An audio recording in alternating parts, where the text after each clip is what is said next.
Good morning, everyone, and welcome to this IFG live event. I'm Joe Marshall, Senior Researcher at the Institute and one of the authors of our recent report, Agriculture After Brexit, Replacing the CAP.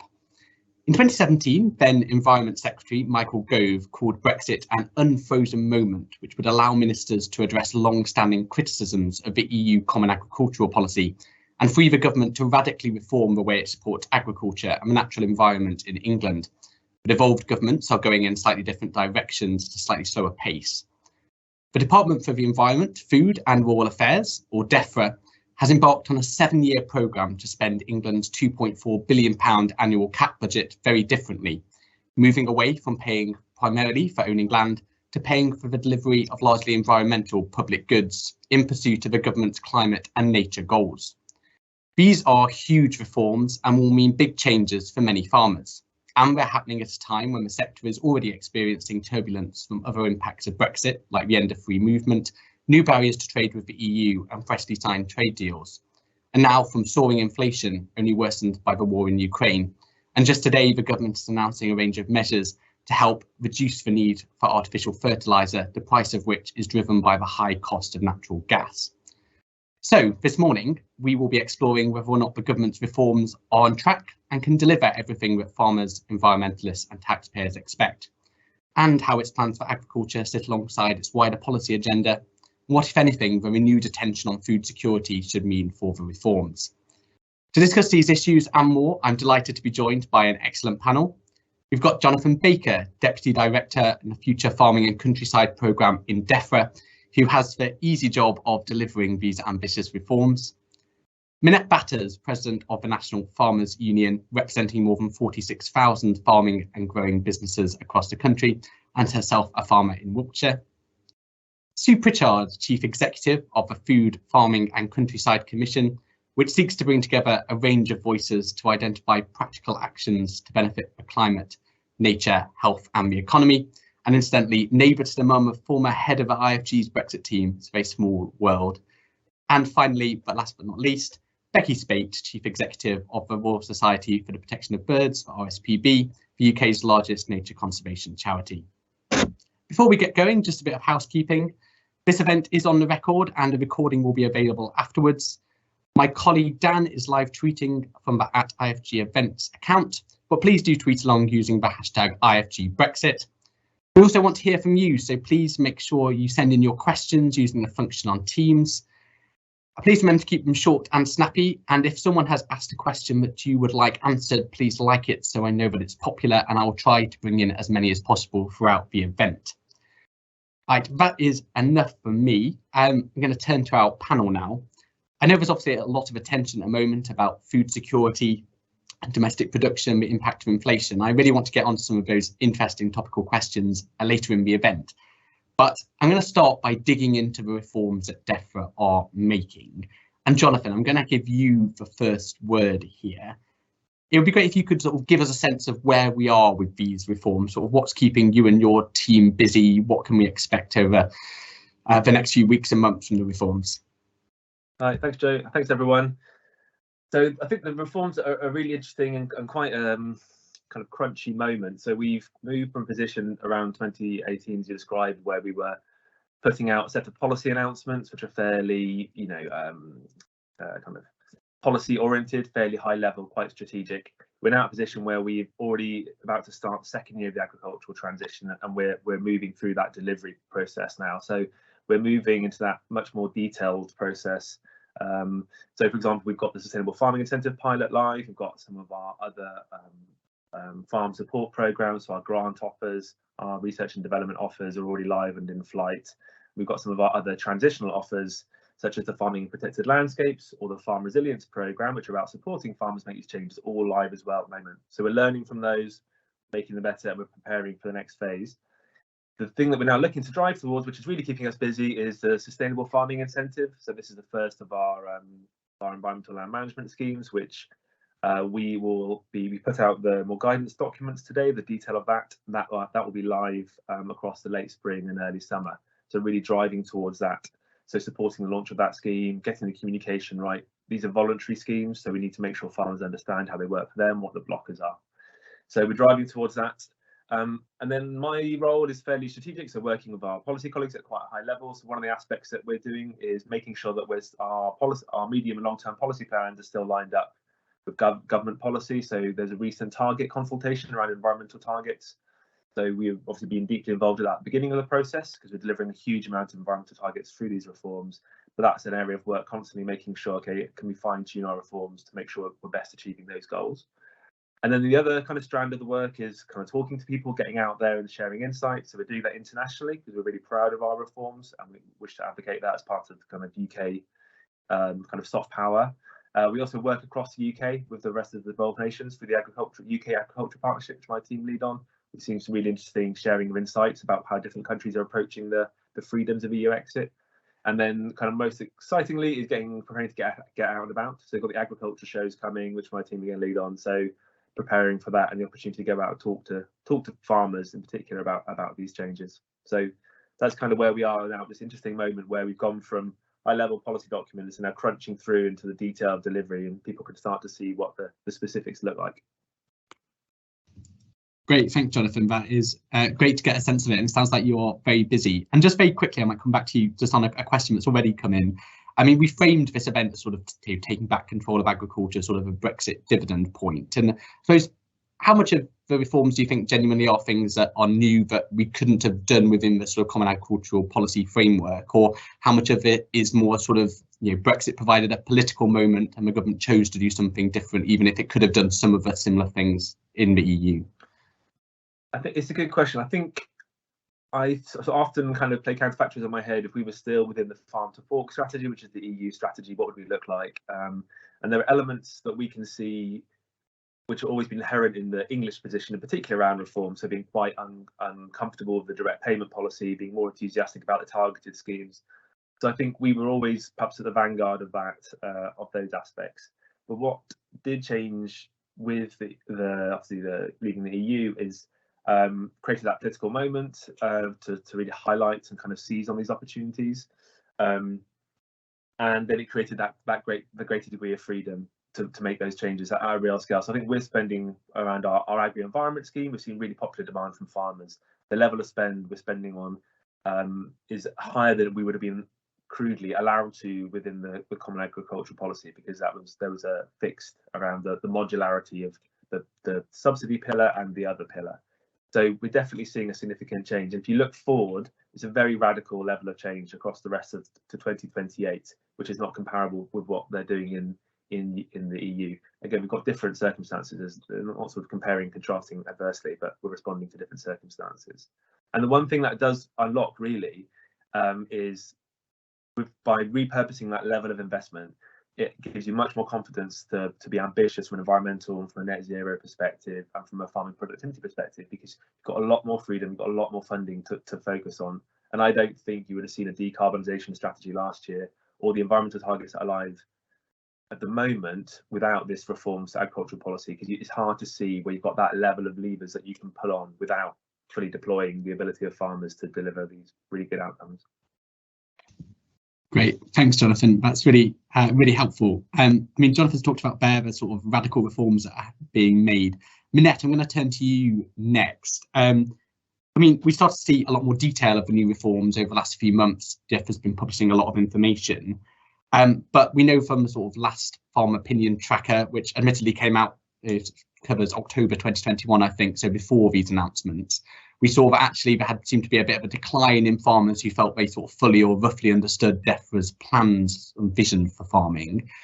And one of the criticisms has been that, the sector's felt a little bit in the dark about what's coming. I mean, do your members feel like they understand the changes and sort of are they embracing them, I suppose, as well? Well, Joe, thanks, and thanks for the opportunity to be here today. I mean, I think Jonathan set out really well that this is massive. I mean, it's a huge remit to cover. And I think you make the point very well in the report that there is a real danger with the co-design basis of this work, that actually everybody ends up feeling disappointed on the back of that, whether that's environmentalists, farmers or consumers. So the pressure is really on all of us to get this right, because it is an exciting time and we've got to make it work. But I think for farmers, they have felt in the dark on detail, which is becoming clearer all the time, and today will certainly help that. But it is about having a profitable platform on which to base your business, that you are going to get rewarded for those public goods that you are delivering, and that it doesn't create winners and losers. So obviously for us, we represent upland farmers, we represent lowland, we represent arable, dairy, horticulture. So we are a very varied production system in the UK, and incredibly lucky to be one, because we've got a maritime climate, which is extremely fortunate, particularly in the times that we're in now. So our farmers, I think farmers are really concerned. Brexit was one thing, a global pandemic was another. And for me personally, now the war in Ukraine, I'd sort of longed to be talking about no deal Brexit, and I can hardly believe I'm saying that. So these are times, extraordinary times, that we've never been into before. And I think what Europe is doing at the moment, the changes to farm to fork, we're going to have to be agile to this situation. And farmers want to know the detail. There's still a lot of questions to be answered. And don't forget, this is England only. I mean, that would be another concern I have. We are talking about England here on its own. Scotland and Wales doing something very different, and Northern Ireland, again, doing something extremely different. So that, again, gives me cause for concern. We want a common approach between the four countries. We don't want to create a divisive nature on that. And I think joined up government, finally, trade deals, it's good to see government sticking to its legislated targets on nature, on species. But my goodness, trade is in a very different place to where we started this conversation, and we're going to be allowing everything in here from Australia and New Zealand. So that, again, is going to have impact on the viability and the profitability of farming businesses here in England. Thanks, Minette. You covered loads of really interesting topics there, and many of which I want to come back to later, particularly about some of the sort of wider context affecting the sector and the reforms as well. Obviously, it sounds like you have plenty of concerns as well as sort of opportunities that these reforms present. I mean, Becky, I'll come to you next. I mean, do the reforms that we're seeing, and the detail that we're seeing, do they meet your expectations and sort of conservation space from what you hoped for initially? Is the detail matching that ambition back from the sort of Health and Harmony white paper we had 4 years ago or so now? Thanks, Joe. I think it's a real kind of curate's egg at the moment, the situation we're in, and it's probably partly the phase we're at. But if I set a bit of kind of broader context beyond the Brexit context for this, we know that we've got a huge job on our hands in terms of trying to get onto a trajectory that is effective for net zero, and that's global, and it's obviously concerns the UK as well. And we know that land has a really big part to play in that in terms of mitigation and adaptation. We know that nature is in really, really bad trouble. I mean, I don't have to rehearse some of the kind of species declines we're seeing now, both in terms of birds, insects, other wildlife. We know all the evidence is there. And because farming, concerns around about 70% of our kind of land, more actually in England, that's a UK figure. It's obvious we have to kind of join all this up if we're going to kind of make progress on these huge issues, and they are huge food security issues as well as kind of human survival issues. So we need to do something, and that's the overwhelming context for this. So I think in terms of your report, which I think is very good, the assertion that kind of Health and Harmony and that original trajectory was somehow not quite right or a bit vague. Actually, we support that trajectory. I think the rhetoric and the direction, is absolutely right in terms of using our land in a way that can meet all these issues we've got to face into. But the issues, and I would agree with Minette on some of this. The ambition is not necessarily there in some of the detail of these schemes. We're kind of looking for more ambition in order to hit those targets. I think the lack of clarity for farmers is an issue, and kind of clearly the team is trying to balance uptake with kind of getting some of the details of these schemes right, and that's always going to be kind of problematic. And I think ultimately, at the end of the day, we have these big targets that we've set ourselves in terms of the Environment Act. And we have to be able to kind of make sure that this implementation of that overarching narrative is actually going to add up to hitting those targets, and be really clear about the part it has to play. And I think that hasn't been set out clearly enough at the moment. So, you know, absolutely we welcome that overarching narrative, but we think there's still quite a lot of work to do to get it right. And I think certainly on things like trade, we would see ourselves as very much, you know, standing shoulder to shoulder with Minette around needing to get that joined up thinking around things like trade to make this deliver in the right way.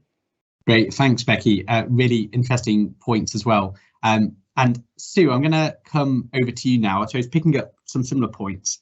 I mean, you recently wrote a letter in The Guardian, I suppose, warning us not to pitch farmers against environmentalists, and, you know, seeing, you know, that basically everyone needs to work together towards sort of a common vision. I mean, do you think the DEFRA's plans are sort of on track to help farmers do that? You know, are you sort of confident that we are heading in the right direction from that point of view?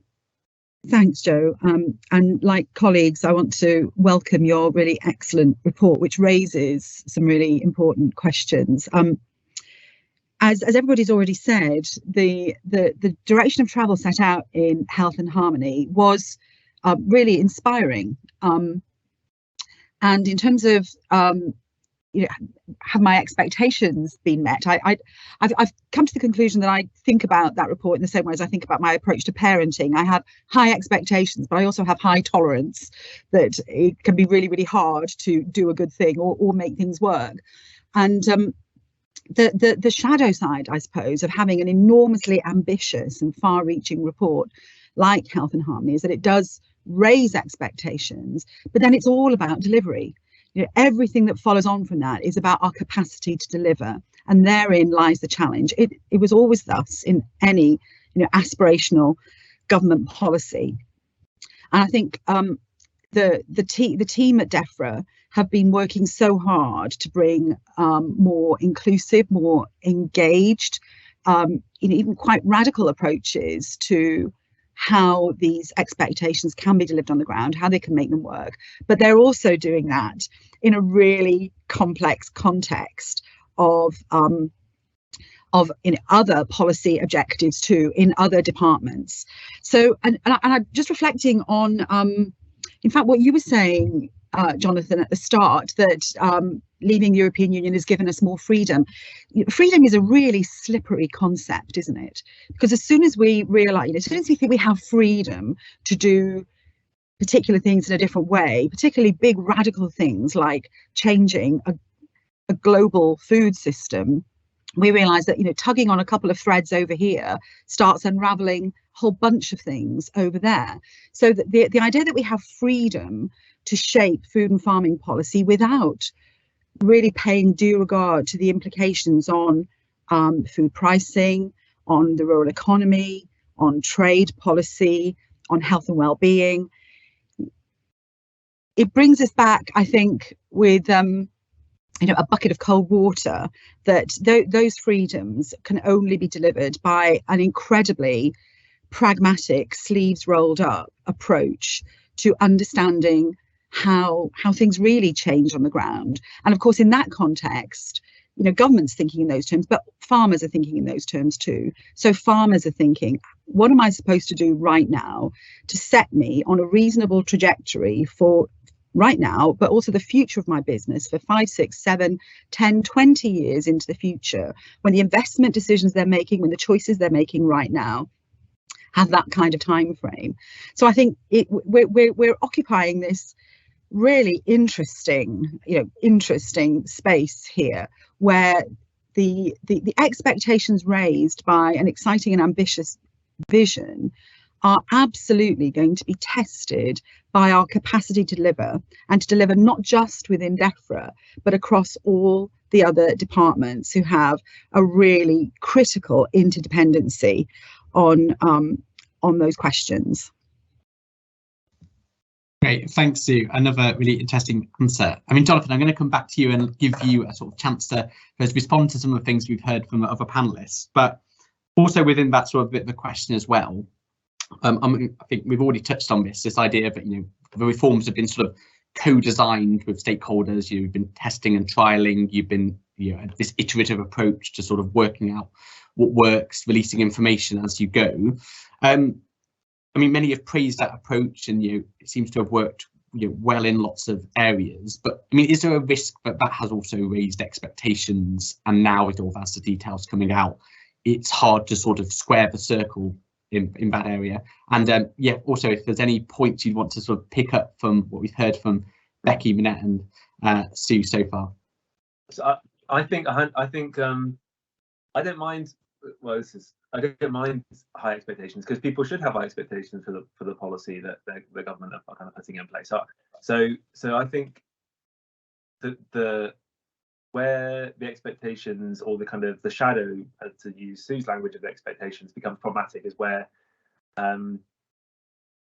people feel disenfranchised, or they feel like they fed in really strongly held views and they don't see them being taken forward. So that's the challenge that we're really seeing. So we've talked to, I think, about 3,000 people, the vast majority of which are farmers, through our tests and trials. We've now got 940 odd farmers in our sustainable farming incentive pilot. And we've got a kind of group of called a user panel, where we can test specific ideas with around 700 farmers who volunteered to be involved in that. And then we've got all of the professional stakeholders who spent a huge amount of time and effort talking to us. So the challenge that we've got in that, and feeding that into a big governmental process within a department which is delivering a kind of marquee kind of cross-government policy, which has impacts which relate to, Sue said, on kind of health, but also trade. Number 10 have a keen interest. Treasury was spending an awful lot of money, and it relates to an important sector. So I think where we have the inherent challenge that we found is having those really open conversations and about what we can do, feeding those things in through all of our tests and trials and through those ideas. They then kind of get sucked into the government machine, and then what comes out at the end, people can't see their fingerprints on it, and that's where the frustrations start to grow. So one of the things, and we've been learning through this, is a fairly new approach for DEFRA and a fairly new approach for government. And one of the we've been learning through that. So some of the things that we put in place, be much more communicative about what we're doing. So we put in place our blog now, got about 200,000 hits on that in about 18 months. And we put out regular tests and trials updates. We have videos from farmers who are involved in the pilot, so people can see that we're not absorbing some information and it's just falling through the cracks, but we're doing stuff with it, we're feeding it back in. And the other thing that we've kind of learned, which perhaps sounds obvious when you say it, is the need to set out, and particularly for stakeholders, to set out, and farmers, why things look like they look like. So for example, the sustainable farming incentive pilot, as the sustainable farming incentive, we're kind of building that out fairly small initially with a small set of standards, and it will expand out over time. It looks like that firstly because that de-risks delivery, and we've learned a lot about risking delivery before the department, so it's a less risky delivery approach. But also we're doing that partly because it has to work around our existing environmental scheme, countryside stewardship, and that we didn't communicate that clearly, and everyone sort of put their hands up a bit and go, well, what's this small thing you put forward? So we hadn't explained the constraints and the decision-making factors that why it looked like, and how we had fed that through to the process. So that's the thing we're trying to get better at it and communicating. And there are some really big trade-offs. So people want the scheme to be really simple, but equally farmers want it to be really well adapted to what they see as their very specific circumstances of their farm, or the habitat they live and work in, or the species that they manage. People want things to be kind of quick and easy to run through, but equally we've got our own challenges from an administration perspective. So there are these inherent trade-offs, and what we need to get even better at is communicating, these are the trade-offs that we're operating in, and here's why we've ended up where we've ended up, because we've been treating people more like grown-ups like this. And I think that's we're definitely trying to get through that process, but again, it's quite difficult discussion, especially when we're talking about such a broad community of people with an interest in the programme. Great, thanks, Jonathan. Really interesting to sort of hear the approach you've taken, and I think we've heard loads about the reforms, and we've sort of got a good sense of where we are with things. And I think we've already started to flag quite a few of these sort of, I suppose, challenges that DEFRA must overcome to make a success of reforms, and how DEFRA is approaching them so far. I mean, one of the things I want to come to you first on, Becky, is I think a big part of making a success of these reforms will be making sure that farmers and land managers take part in the new schemes. And we know that DEFRA has sort of ambitious targets, particularly for sort of that entry-level sustainable farming incentive, to have high levels of uptake. But we also know that George Eustace, the Environment Secretary, is very keen on sort of the voluntary nature of these schemes. You know, he's not going to dictate what farmers and land managers should be doing. So, I mean, does that raise any cause for concern for you about, you know, making sure people take part? Does the government need to think about that differently at all? Yeah, it's a good question. I think, so first of all, I should say that there are farmers already doing fantastic things for nature. And the big win here is if we can find farming schemes that absolutely can work in harmony with nature. So that's kind of, you know, agroecology, kind of regenerative farming approaches, but basically, you know, doing farming in a way that can absolutely be alongside nature. That is the big win.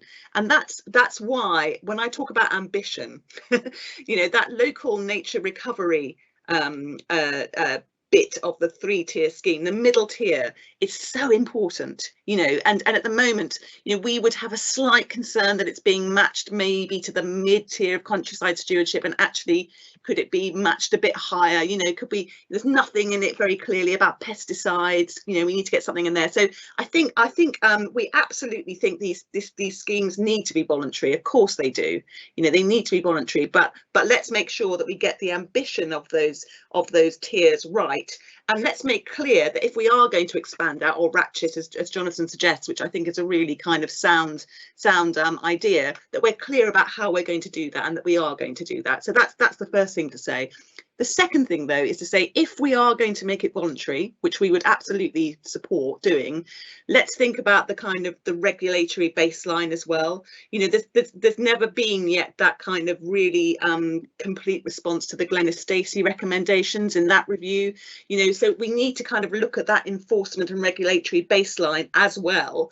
And we need to be doing that pretty soon so that we've got clarity around that again by that 2024 sort of milestone that we're heading for. So I think, again, it's about taking a holistic approach and kind of balancing all of that so that we have all the pieces of the jigsaw in place at the right time to make the kind of ambitious progress we need to make.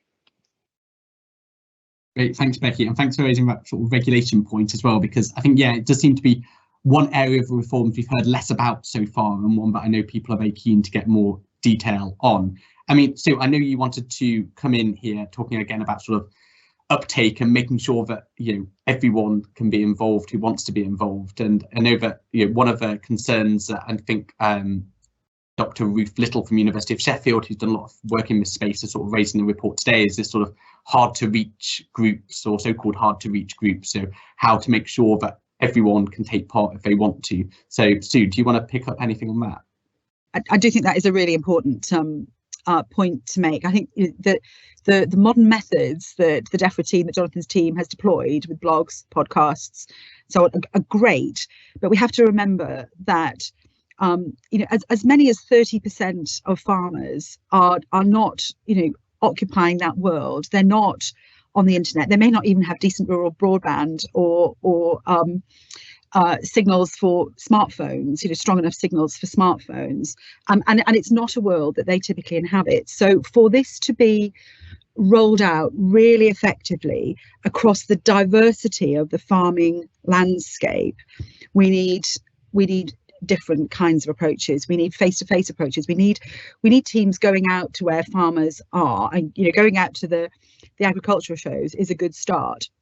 But things like, you know, farmers markets, feed merchants, you know, the everyday places where farmers go already is where you find the so-called hard to reach farmers, and also recognizing that in all things, and this isn't different, we tend to hear advice from people we trust, people who look like us, who we recognize, you know, understand our world and understand our experience. So it becomes really important, I think, to use farming ambassadors to talk to other farmers about the potential, the opportunity, the challenges, the tough stuff.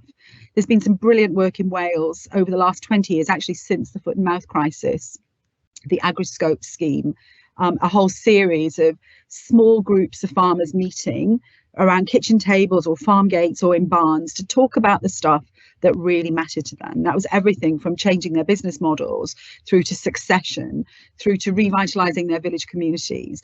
Those sorts of approaches are genuinely transformative. They tend to fly below the radar because they're not terribly glossy or glamorous, or lending themselves to social media. But I think having that plurality of approaches that speak to the huge diversity of farmers in farming is going to be critical. Great, thanks, Sue. Looking at the questions, we're getting obviously lots of questions about sort of the broader picture, sort of how we use land, how we deal with food security issues, how do reforms interact with other bits of government policy. So I'm very keen to get onto those themes shortly. So Minette, I will come to you on some of that stuff very soon. But before I do just want to come back to Jonathan and just pick up a point about a couple of points. One from the questions, which is sort of, we're hearing, one of the questions is about how will the new reforms sort of help deliver some of those big environmental, cross-government environmental targets in the Environment Act, and sort of how confident are you that you know that these reforms are going to deliver those ambitious targets that the government has? And another sort of question to you that I'm quite interested to pick up is, we know that DEFRA doesn't have the best track record of delivering some of these big reforms in the past, particularly under the cap, late payments, IT failings, problems that, are well versed. Can you just tell us a bit about how DEFRA's tried to learn lessons from those past mistakes? Yeah, it's a good question. So on the delivery point, I think first, so we're being very aware of that. So I've been working on the programme for 3 years, and I think the scars of previous delivery failures have been quite fresh and quite present. And in fairness to colleagues, it's something that's talked about regularly. So we've even as recently as a few months ago, we were still recirculating and doing show and tells about the lessons learned we did on a particular the challenging IT program, which I think was CAPD rather. So there's been quite an open kind of recognition that that's not been good enough, and just to be open for the group, we're still living through the implications of that. So we're not performing. We had a big increase in countryside stewardship at the moment. We're not performing as well as we'd like to in terms of getting those agreements out the door. So we're very aware of those delivery challenges and how important they are. These are voluntary schemes. We need them to work for farmers. The farmers to feel like we are a partner that they can contract with reliably and confidently. So we definitely need to get, that's hugely important. Just some of the things that we've done, and that's partly why we've got this more iterative kind of starting small, building out model, which we didn't have within the 7-year programme of the cap. It was quite, the cap is dead, long live the cap, so that every 7 years it would turn off and a new one would turn on, which wasn't great for delivery, and it partly exacerbated those delivery problems we had before. So this starting small, building it out, using existing IT, testing it. We're looking, so for example, for the local nature recovery, we're looking to do a kind of what we call a private beta, so fairly small scale with maybe 500 people, really kick it to death and work out how we can make it work before we start to bring lots of people in. So I think we've been very aware of those changes, and we've brought in some excellent people from across government, the kind of people who deliver fantastic digital services. And actually that's something we're doing with some other experts regularly. We're also involved in the wider government. We're a major project for government, so we're involved in the wider ecosystem of project assurance, so the Prime Minister's Delivery Unit, the IPA, Independent Project Authority, the Major Project Review Group come in and kick the tires on the programme really regularly, as well as our own processes. So we're in a much better place, and we're now at a kind of amber and increasing confidence delivery assessment, which is no small thing. There aren't that many major projects who are in that position. So in terms of confidence around helping deliver the big targets, so I have kind of high degree of conditional confidence. I think from where we are looking forward, we can make these reforms are the best bet we've got for hitting those targets, because farmers are so important and land use is so important to delivering those goals. Where it gets hard, where you have to recognise the uncertainty is the level of we know loads of farmers want to do these activities. We see lots of farmers doing them at the moment already. But for an individual farmer, and for a number of farmers who perhaps don't do that much at the moment, it is a change, and they're a new set of skills, and farmers have enough set of skills in their back pocket they need to have anyway. So I'm confident that it's the right approach to hit those targets. Where we have to recognise there is uncertainty, and we need to put effort into is making sure the people who are going to be delivering this stuff, firstly, want to do it, so it needs to be attractive for them. Secondly, they have the skills to do it, working with us and working with the rest of the supply chain and industry. And then thirdly, we need to make sure that we're delivering it well. But it's the big difference here from previous reforms is agriculture policies is this is spending best part of £2 billion through voluntary schemes for a farming sector which is hugely diverse in a whole number of ways. It's no small undertaking to get that level of change across such a diverse sector. Great, thanks a lot, Jonathan. I'm going to turn now. We talked a lot about sort of reforms and some of the things that need to work to make them happen, but I'm very aware that zooming out a little bit and looking at sort of the context in which these reforms are happening, they're already happening quite a turbulent period. Lots of changes happening as a result of Brexit. End of free movement, new trade deals, new trade frictions with the EU, but also the development of a sort of net zero ambitions, lots of other things happening as well. And then more recently, soaring inflation, the impact of war in Ukraine, which will affect global commodity prices and food production as well. So there's a lot happening. And Minette, I just wanted to come to you first, really, to get a sense of what conditions are facing your members at the moment, sort of what climate are these sort of changes taking place in? And I know that the government is announcing various measures today to help with the cost of fertiliser. Do they go far enough, or as I think you mentioned earlier, the EU has introduced some reforms or proposed reforms to temporarily allow bits of land set aside for the environment to be brought into production, some bigger changes like that. Do you think the government needs to go further than it has so far? Joe, thanks for that. To be honest, who knows? Because the world really hasn't seen something like this happen before, and I don't think anybody should be under the wider illusions of the regime in Russia looking to destabilise global food security. We know North Africa doesn't have enough grain to get to the next harvest. We know there are massive implications with very fragile economies that are totally reliant on Ukraine and Russia. So that's a big issue. So it does mean that wealthy nations have got to make every effort that they can to feed themselves. And when you've got a climate like ours, we should be making sure that we are producing our own milling wheat. And the real danger right now across every single sector is that we see double-digit contraction, because that is the only way at the moment of farmers shoring up their risk. And that doesn't matter whether it's eggs, whether it's going from producing milling wheat, winter planting to spring planting. If you make that decision to go to spring planting, you're going to halve your input costs. That feed prices are going to be very buoyant for the foreseeable future. So those are the dangers, Joe. And if I look at the protected crop sector, you've already got the Netherlands saying they're not going to be exporting cucumbers. We know that production is down here on cucumbers, on tomatoes, on peppers.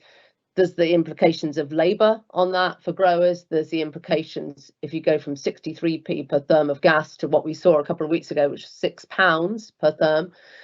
Then the safest way is to contract. And this is what I was saying to George Eustice, the Secretary of State, yesterday. You've got to give farmers the confidence. And three things right now, really. Make food security an absolute national priority. We need to really know how much gas we are using from literally farm to fork. There are 4 billion lives in this world that are reliant on nitrogen fertiliser. We all want to get to the world of net zero, but at this moment in time, nitrogen fertiliser is pretty key to producing bread, as a short example. So we need that. We also need, and I'm delighted that George Eustice is committed to enhancing the role of the market management core group to bring in experts across the industry to look at how we intervene, when we intervene, what is coming down the road towards us. That's vital. And then potentially there will be other things that need to happen, but fertilizer over £1,000 a tonne, many people will be looking at it and saying it's unaffordable. So liquid milk, the dairy industry, we're already 4% down. What does this look like for 2023? We've got to plan ahead or we will have real serious problems. So planning ahead, I think we can do it. But as I said in the beginning, Joe, we've got to be agile to this. Great, thanks, Minette. That's really helpful. I'm just going to put this question to you briefly, but then come to others on the panel. We've had a couple of questions, including one from Daniel Zeitner MP, basically ministers have been quite clear that they don't think that the reforms to agricultural support, the removal of direct payments, introduction of these new schemes should have a major impact on sort of domestic food production per se, but it's compatible with sort of similar levels of domestic food production. I mean, do you have concerns, I suppose, about the reforms and the impact they may have on food production, or are your concerns, more about that sort of broader, cost pressures, inflation, impacts on global supply chains, all of those issues? Well, look, one thing that we all understand is regulation equals cost, legislation equals cost. And when I look at where we are in the global market on affordability of food, we're third to the US and Singapore. So we've got the most affordable food in the world here. And that's because of the dominance and power of the retailers and that savage price war that we live with. So I guess my biggest worry is, how do we shore up our risk and how do we deal with volatility going forwards? And if I look at the US model, you have a totally different form of competition law. They can intervene in any area of the market. We cannot discuss price. We would have the CMA ripping through the building and chucking us all out. So we can't discuss price. And there are real big issues about that, because everybody at the moment has got to play their part in this journey. And government's got a massive role in saying to all of retail, come on, guys, we've got to work together. How are we going to do this? Because if we don't plan for it, it's going to be really, really tough. So going forwards, how we manage our risk and how we deal with volatility is the unanswered question. And what direct support did was give farmers, because don't forget, 2/3 of the UK is less favoured area. That has been supported really since pre-First World War, because it's been about a social good. Now, if we don't want farmers in these very, very challenging parts, we need to be really, really honest with them. And this is a key thing across government. Be really honest with these guys, because these are real people and these are real lives that we're dealing with. And we cannot just keep saying, life is going to be so much better now we've left the EU. I keep on being told trade is going to be so much better.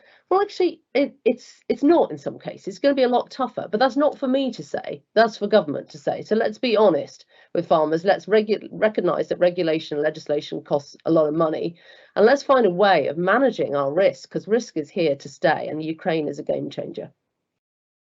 Thanks, Minette. Becky, I'm just going to come over to you now, because I know that part of this debate that we've had recently about food security that's come up quite a lot.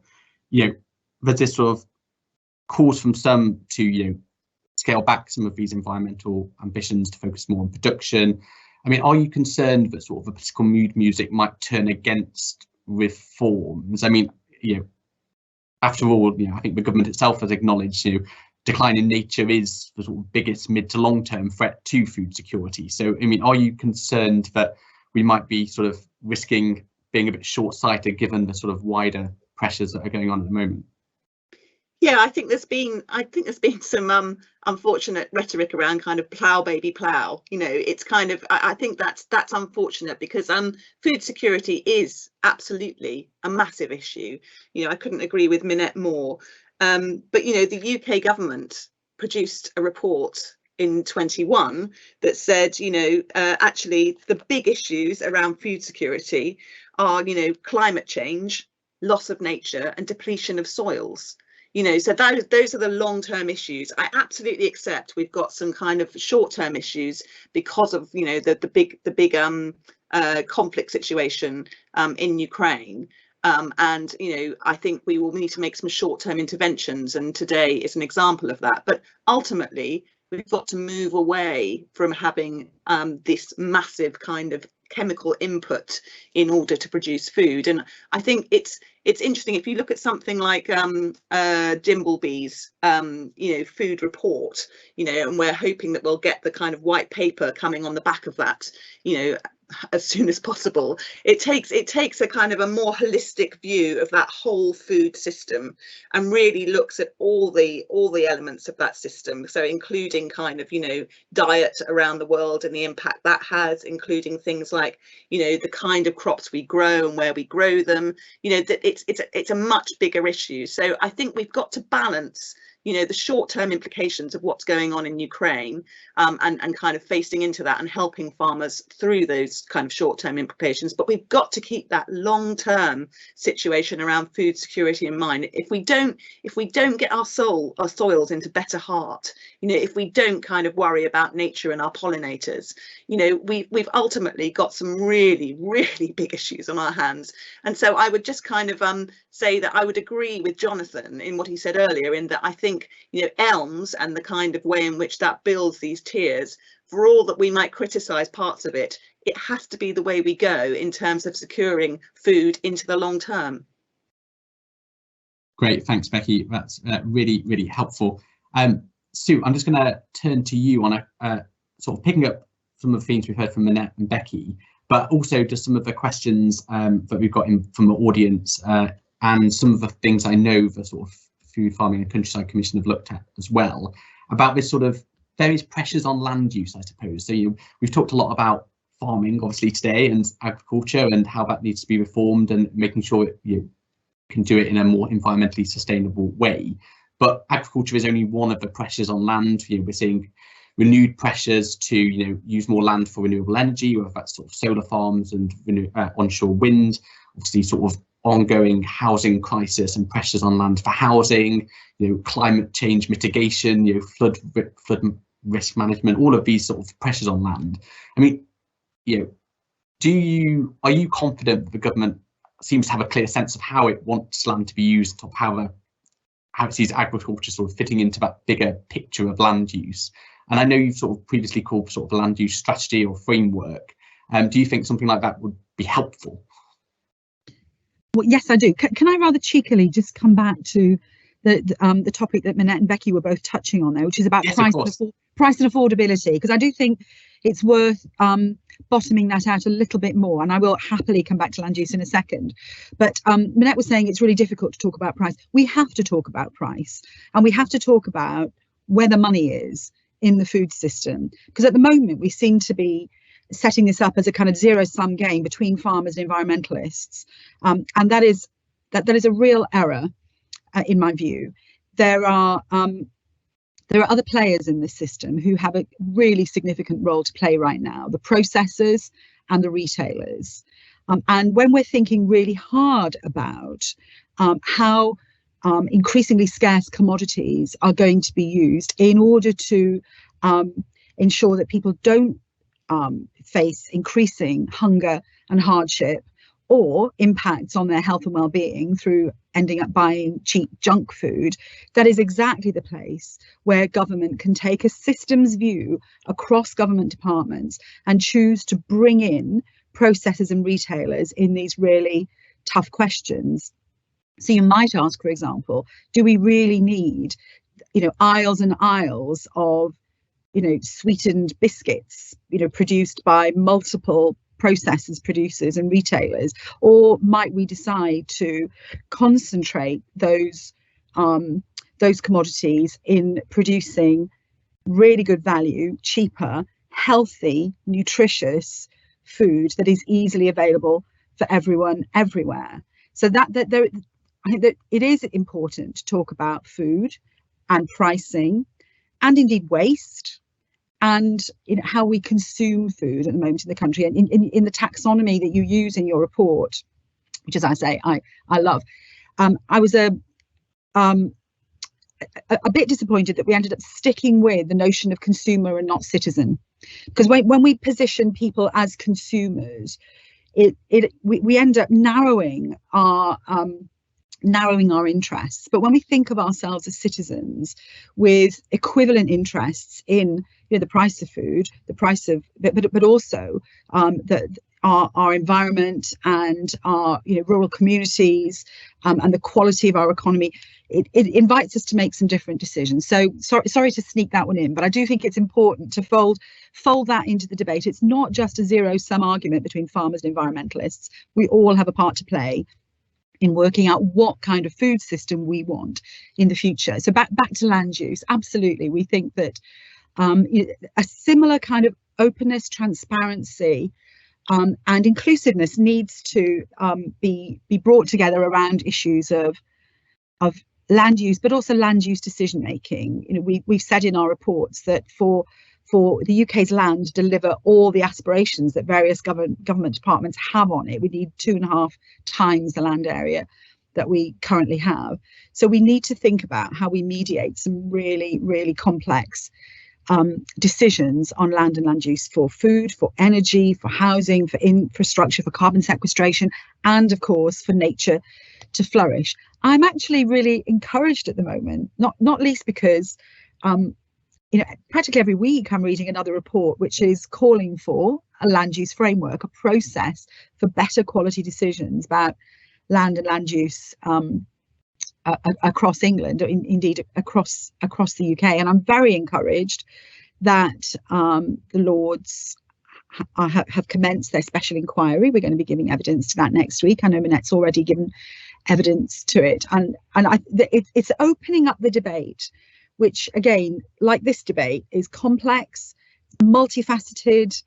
It reveals for us, when we start looking carefully at it, it reveals for us all of the interconnections and interdependencies that we just have to take into account if we're going to make some of the transformative policy changes that we're talking about in food and farming, but also for climate, for nature, for health and well-being, for a flourishing countryside. Great. Thanks, Sue, and thank you for covering off all of those points. Jonathan, I'm going to give you a chance to come back in now on a couple of different points, picking up some of the questions, but also some of the things we've just heard. I mean, one, I suppose, coming back to some of the points that Minette raised, are you sort of confident that the sort of plans, the reforms planned, are flexible enough basically to sort of cope with these external pressures that are being put on them and the sort of shift in debate? You know, are you confident that, you know, basically they are going to be able to be delivered despite these pressures? And I think we also got a question that I quite like to put to you, which is basically, I suppose, picking up some of these points that Sue was touching on about sort of the cross-government nature of many of the sort of policies that affect farming and the natural environment. Is this sort of idea of, has DEFRA done much sort of cumulative analysis, I suppose, of the combined impact of not only the reforms you're making here, but of, you know, trade policy in other areas, of other environmental policies in other parts of DEFRA, you know, so that we can see sort of exactly what the impact on the sector and the environment in England is supposed to be of all of these changes together? Yeah. So on the flexibility within the reforms, I think we have a significant flexibility. We're seeing that already. So the announcement which we put out today in advance of the growing season about some of the ways in which we can help farmers, particularly with nutrient availability and kind of respond to the wider context, that's much easier within the policy that we've got, and we initiated that in response to the situation, made sure that we landed that, and we pulled those strands together into a fairly coherent package, which is helpful. But as picking up on Minette's point, is nowhere, that's not the end of the conversation. So we're still tracking the impact in the short, medium and long term, so that we're able to adapt and respond. We do have significant ability to respond. So we've got that, how and when we prioritise our grants, how and when we prioritise which bits of our schemes we bring forward while we're still bringing things forward, we are able to adapt and respond to those circumstances. So we know we spent about £20 million in the last 2 years, I think, helping farmers invest in more efficient use of inorganic fertilizers and transition to organic fertilizers. So that's an area we can look to push further. So we've announced today some further investment in the slurry grants, which is really important from an environmental perspective. We're still focused on that, but also in terms of those food producing businesses, how they can respond and make better use of the nutrients that they're generating. So there is a high degree of ability to adapt. The challenge there is that we've got our legally, not a challenge, but rather the thing we need to be mindful of, and the way we balance that decision making is in the constraints of within the kind of ambitions we've set ourselves from net zero and from an environmental target perspective, and kind of keeping those kind of North Stars in mind. I mean, and that comes back to Sue's points around the land use framework and kind of decision making. I guess that folds into your question, Joe, about kind of cumulative analysis. So my team regularly are looking at what are the impact of these things taken across the package of reforms. So we've from the trade perspective, we're very strongly working with the sector teams who lead on the individual sectors to look through the impact of those trade reforms.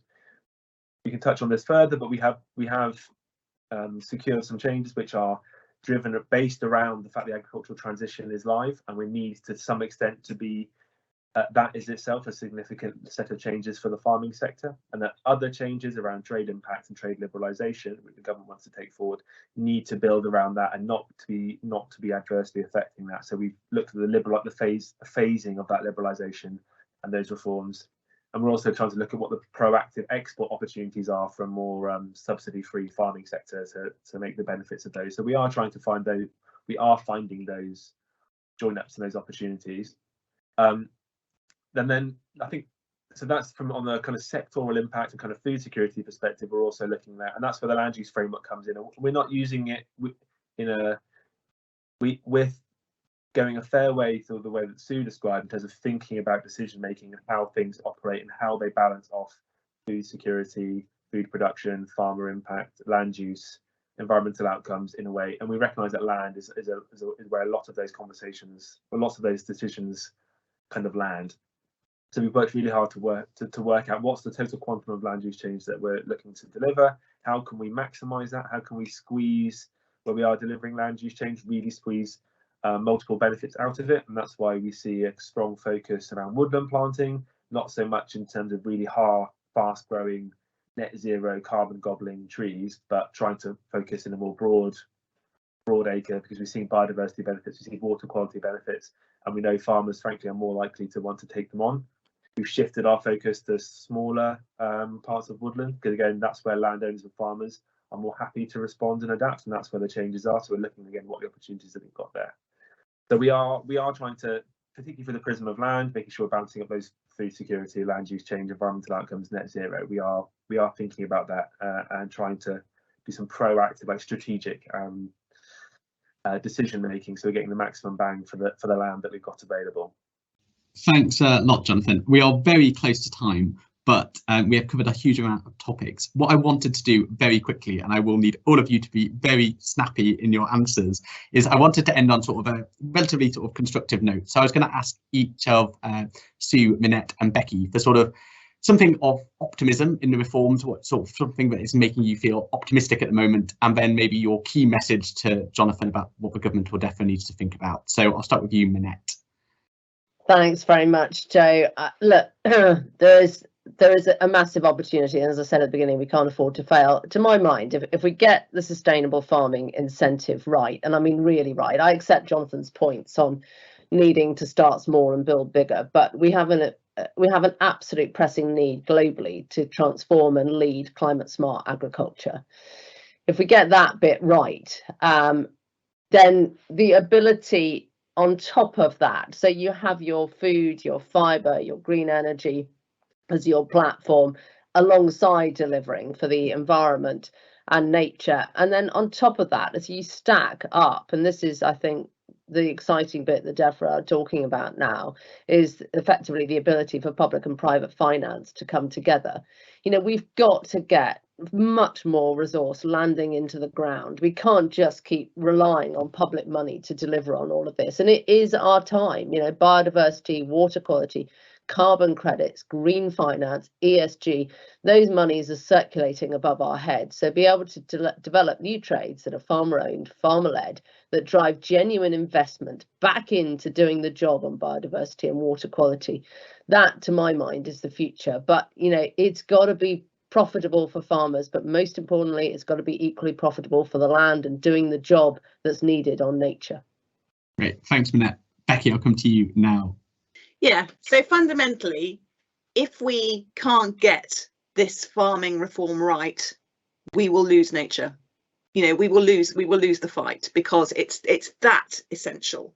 So, you know, I think that my optimism comes from that overarching trajectory that I talked about at the beginning, and those kind of North Star goals around, you know, farm business resilience, food security, the nature and climate crisis, you know, and I think that's absolutely right. My advice to Deborah, should they choose to hear it, would be absolutely, we need to get that kind of land use framework work done.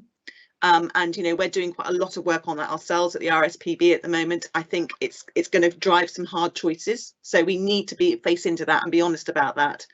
And I think, you know, my second bit of advice would be just making sure that we hang on to the ambition in the tiers, particularly that middle tier is absolutely crucial.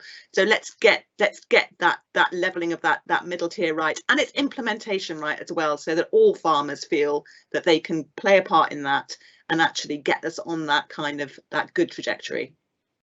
Okay, thanks, Becky. And Sue, I'm going to put you on the spot, so I'm going to get told off for going over. So very quickly, your last. Super quick. I'm optimistic when I meet the growing number of younger farmers who really want to be a force for change, who really want to be part of the solution and are as engaged in this topic as any of us are. And my bit of advice would be, we must engage citizens broadly across this conversation. I see more citizens more interested in the implications of what we're talking about here.